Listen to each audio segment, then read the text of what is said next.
Throughout the years, humanity has been forced to deal with uncertain times and even more uncertain leaders. However, we won't leave all that nastiness for the fantasy novels. We're bringing it to you right here. Believe me when I say the villains of fiction you know and love today ain't got nothing on the scum of reality. The worst part of it all, they're not all in the medieval time you might be imagining. Oh no, some on this list are alive and well today. Sane can't be said of their people, but this is after all the worst monarchs of all time.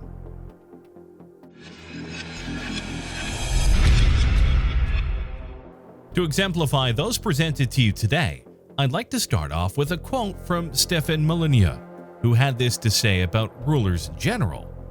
The ones who are insane enough to think that they can rule the world are always the ones who do. Very telling of the characters of the ruling class. Steve Jobs later said something similar but slightly upgraded it for modern times.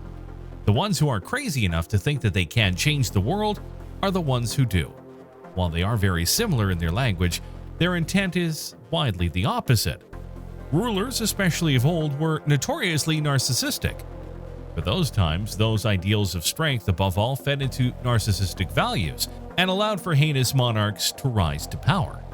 Jobs, on the other hand, speaks of the opposite. The world is full of sane people who don't want to break anything. Could be worse kind of people. These facts make it hard for the could-be-better type of people. These facts make it hard for the ones who realize that sometimes things need to be broken. And indeed, these facts make it hard for the crazy ones to change anything. In this context, the crazy ones are the ones to shake everything up. Call what you will. I'm glad to have been born far after the rule of Gaius Caligula of Rome. Ruling from 12 to 41 AD, Caligula's mad reign sets a high bar in terms of horrible monarchs. A promising candidate from the start, Caligula was initially loved. After assuming supreme power and emperor's role, a flip in Caligula's head must have flipped. Just a few months into his reign, he made it a purpose to humiliate and intimidate other governmental officials, particularly of the Senate and military command. He had begun to construct himself a monopoly of power that no one saw coming until it was too late. At his worst, he was insulting all members of the world, including his own subjects. By declaring himself a literal god, he increasingly began alienating himself. Alienating a narcissist, especially one yielding such power, is a dangerous gamble. They will do whatever it takes to maintain power. Realizing his failing in popularity and all too human emotion, the Mad King instituted a reign of terror throughout the land by enacting arrest for treason. There was no evidence or trial, of course. Caligula's predecessor, Tiberius, pulled a similar stunt just a reign prior. When it comes to Rome, there were so many corrupt monarchs it was hard to choose just one. I have to be fair to all the terrible rulers too, right? After all, that's why you're here, is it not? Pick a location and you can research a horrible ruler in the area at some point in another. During his reign, Emperor Qin Shi Huang of China is credited with creating the first unified Chinese empire. An incredible feat undoubtedly. While his idea of a unified China might have been better in the long run, his mind wasn't too focused on the future. He wanted all of China for himself, a narcissist through and through. Though he accomplished incredible things throughout Chinese history, that didn't make him a good ruler. Part of the reason he achieved unification was by destroying the country's already established education system, filling their heads with propaganda garbage, and working his subjects until they literally died. The slave machine that unified China was one of the fastest in all of the world's history. Some of his propagandic ideologies inspired such tales as George Orwell's 1984 and Ray Bradbury's Fahrenheit 451. He followed principles that included speaking in opposites, issuing orders that made no sense, and behaving in contraries. Sound familiar? He also distrusted anyone with an education, the educational system as a whole, and not only was the first recorded monarch to burn books, but even terrified citizens from the pursuit of knowledge by burying several hundred scholars alive while everyone watched. In addition to unifying China, he constructed himself a tomb so massive it came equipped with 8,000 terracotta warriors and horses. Everything he thought he accomplished fell apart in less than a decade after his death, his divine-like status soon to crumble away with his ego and life. All of this, of course, depends on how you define great or worst. Nothing is black and white. Everything is gray. What is not arguable, however, are the atrocious acts against human beings. Most arguably, the granddaddy of all mad kings is King Nebuchadnezzar, the Babylonian ruler. His first-person account of the descent into insanity is one of the most striking tales of the past. The biblical tale of Nebuchadnezzar's madness laid the foundation through which royal insanity was seen later. According to accounts he's referenced, he struck mad with animal-like insanity when he disavowed the Christian God as the one true God.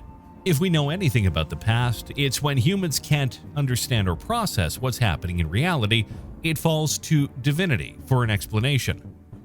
That is, until science comes along and helps us understand it.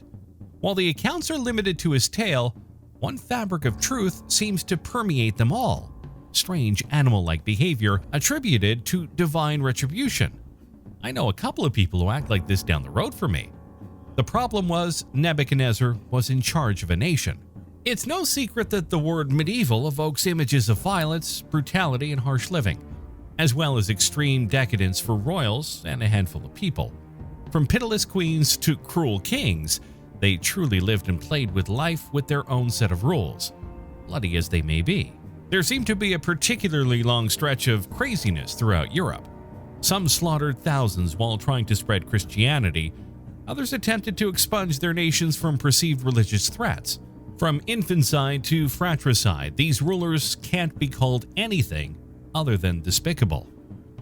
Henry VIII, for instance, is arguably the most well-known of all England's monarchs. That isn't necessarily a good thing.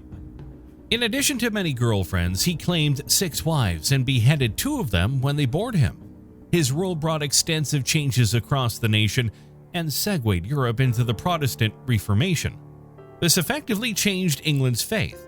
Ridiculed for his excesses, narcissism, and obesity, his iconic look is forever burned into history's brain. I doubt he was going for this, but it worked out in his favor.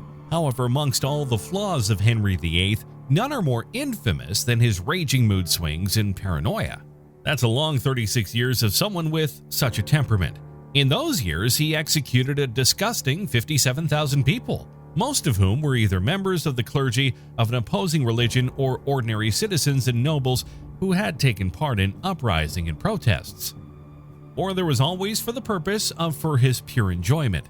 Like the Romans, he often enjoyed blood sport, in which his political rivals were entered as contestants. All in all, victims of his reign fell into 3 principal categories: heresy, treason, and denial of his royal supremacy as head of the English Church. Self-proclaimed, of course. He was judge, jury, and executioner. While he didn't swing the axe, he enjoyed watching it. Living during his reign would have posed situations in which you'd find highly unfathomable today. Simply speaking aloud, an opinion against the paranoid, self-proclaimed God King was a danger, even to the most influential of citizens. Henry's violence and era of fear are long remembered in Europe. He was even recently voted worse by citizens of the EU and UK. Worse fates were to await those who he believed plotted against him. As you might imagine, his paranoia often got the best of him in this matter. Or maybe he used it as an excuse to watch beheading for enjoyment. Who knows? In Henry's mind, any defiance against his divine intellect and will was a stance against God himself. You can see where I'm going. Henry may be the worst monarch in all human history. Then again, there are hundreds, if not thousands, of leaders that can be argued as such. Such an offense against his divine law was dealt with swift and harsh punishment indeed. But to Henry, he had a special hatred in his heart for heresy, witchcraft, and treason. The fate in store for those condemned of these crimes was as violent as they were cruel. I'm talking pure barbarism here, people, like being burned at the stake, hanged, drawn and quartered, even flayed. It is interesting to note that members of aristocracy and gentry would not be legally tortured. To someone who had frequent rage mood swings, you can see how a man willing to wield such power in such a way could cause harm, no? While there are a few names of the executed on record, most are unknown, lost in a moment of rage of a mad king. Whether these unfortunates were once adored royal wives, close friends, respected advisors, politicians, mothers, fathers, daughters, or simply perceived as enemies, they all contribute to a tally of death, making Henry VIII the most prolific serial killer England has ever known. The keyword here is known. Many awful human beings that call themselves monarchs operate from the shadows. Sure, there are governments established in those nations. Still, the overwhelming resources these monarchs retain allow them to remain prominent figures in their society. That is to say, where their nation is almost entirely dependent on relations with the royals. Monopoly, exploitation, murder, assassination, these shadow monarchs of today operate on a set of rules of their own. There is no denying that. While the evidence is routinely covered up, witnesses paid off, and investigative journalists snuffed out, it's cutting clear who benefits the most from their mysterious passing. For the first time in nearly 70 years, Thailand is growing a new king. Maha Vajiralongkorn took the throne when his father died just a few years ago. In Japan, Crown Prince Naruto became the country's 126th emperor. Dozens of countries still have royal families. Monarchs go by many names: king, queen, czar, sultan, emir. I could go on forever. The power they exert depends on the country. No matter the word they use to refer to themselves, one thing is common between all the monarchs on our list today. They alone believe they were the sole saviors of their nation, its prosperity and strength. This list could go on forever. Ultimately, two things have proven to actually be better for the world. One, when you take care of your people, they take care of you. Strength through unity. And two, if ultimate power goes too long unchecked, like the curious mind humans possess, we push the boundaries just an inch further, just a step, to see what happens.